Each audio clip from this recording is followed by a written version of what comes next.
Welcome to Tyrannosaurus Riffs. My name is Brandon, and today we're going to check out the Stingray RS from Ernie Music Man. What's going on, everyone? I hope you're doing well out there. I'm very excited to share with you today my Stingray RS. Now, this guitar features an Akoma body and the Eclipse sparkle finish. This was a Sweetwater exclusive. You've got a vintage style tremolo. You've got low output Ernie Music Man pickups, one volume, one tone, a three-way switch. You've got the Music Man's truss rod wheel adjustment. You've got an ebony fretboard with dot inlays and the stainless steel fret. Ernie Ball compensated nut. You've got a matching headstock with the Schaller M6 locking tuners, all on a roasted maple bolt-on neck. Now, before we go any further, let's go ahead and check this out in a quick mix.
Now, with the mix out of the way, let's go ahead and check this out in a more standard playthrough.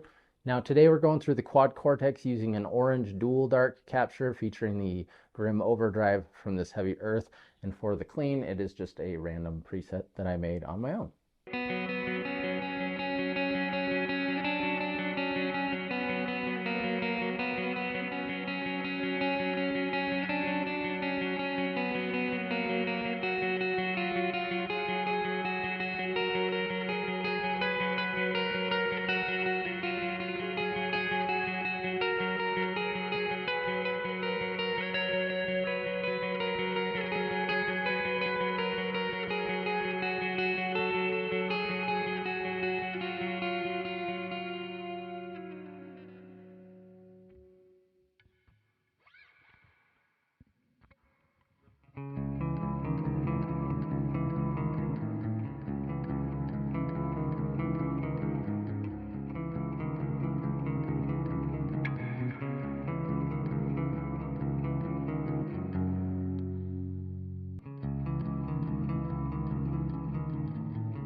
All right, so let's talk about this guitar. I've been interested in a Stingray for a while, and I couldn't seem to find one that was right for me. I did not realize that most of them actually came with a vintage style trim. Just never noticed that, and I don't see a lot of photos with people having the bar in there. So it took me a while to find one that I felt like was fitting for me. Now, when I came across this one, I found out it was like a 2018 or 2019 Sweetwater exclusive in this Eclipse Sparkle. Now, they do make a Majesty in this finish. I don't know if they make any others, but I came across this on Reverb, and it was a pretty decent price, and I saw that it had the trim, so I got really excited. Now, upon ordering, I had a lot of buyer's remorse. This was the most expensive guitar that I had purchased at the time. Even though I did get a pretty good deal on it, I was just like, man, I don't know. What did I just do? I also already had in my head that because I'm not a huge fan of chrome, I wanted to swap these pickups out because they said low output vintage style. I was thrown off by wording.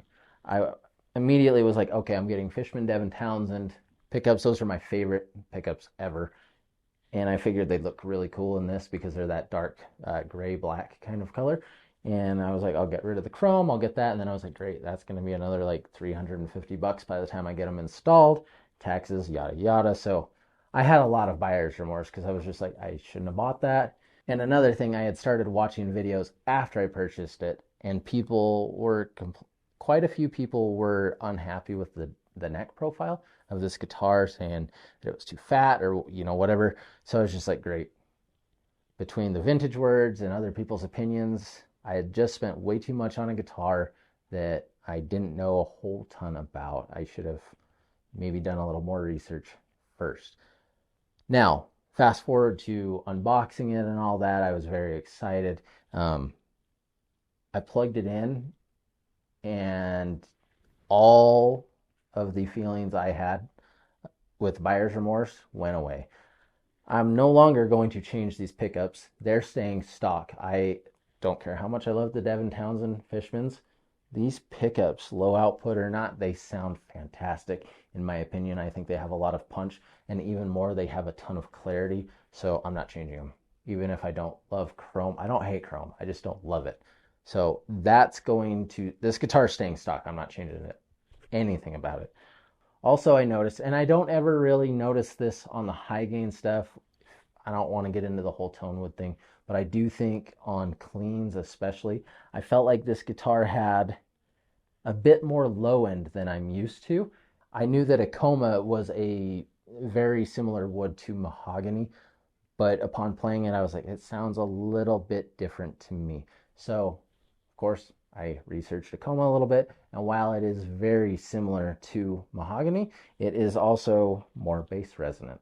So it was nice to know that what I thought I was hearing was correct on the clean tones, not the high gain. I don't think I can really hear that difference as well. Now, with the thumbnail of this video, I said they almost got it perfect or something to that effect. There is one thing I would change about this guitar, just one, and it's minor, and it's completely subjective. With that one change, this would be the perfect guitar to me. And honestly, if it had this, it would probably take place over my beloved Avenger, which I love this guitar. But this trim, I'm happy that I got a trim, but I wanted a floating trim, and I can't seem to find that on a Stingray. So had this had a floating trim, I honestly think this would have been the greatest guitar that I have. Now, I do like the vintage trim. It's fine. I like being able to pull up when I want to as well, though. Another thing, this neck, this gun oil or gun wax or whatever they do on these necks, it is absolutely amazing. And like I said, a couple other people were unhappy with it in videos I had watched. It's perfect to me. I wouldn't change this neck at all. I'm very, very happy with the neck. It's comfortable. I mean, the whole guitar is extremely comfortable. It's well balanced. The body feels nice. The contours are nice. I like the one volume, one tone thing. Literally, the only thing I would do is give it a floating trim, and this would have been perfect. So with the vintage, 4.5 out of 5 beards. Now I do appreciate you all hanging out with me and checking out this guitar. It, like I said, it's easily one of my favorites that I've ever played. This is a forever guitar to me. I'm very happy to have come across it, and it definitely has me interested in maybe checking out another Stingray or two in the future. I do hope you enjoyed this video. Stay safe out there, and I'll see you soon.